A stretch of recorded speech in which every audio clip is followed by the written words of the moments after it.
हमार बतिया सुन ले भैया, ओकरा बाद वीडियो भगई ह। तोरे फायदा खातिर बतिया कहतनी।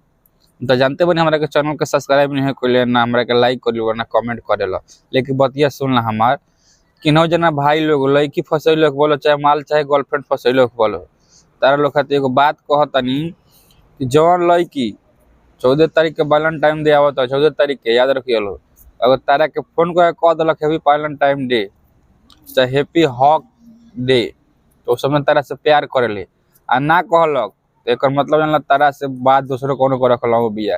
और किन नहीं के तो फोन आके कबो मिला के देखियो, वीडियो बतावत होई, लाज करत होई कि हितई से चाहे देकर दुकर फोन आई रहलक, लेकिन दूसरा कोनो सेटिंग में रखत होई। अगर वो अपना से फोन कर कह दिलक तो समझो तारा से बहुत प्यार कर लिया। यही से कहते हैं चैनल का सब्सक्राइब कर लो।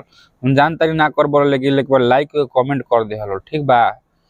तो हैप्पी वैलेंटाइन डे आवे वाली दिन के।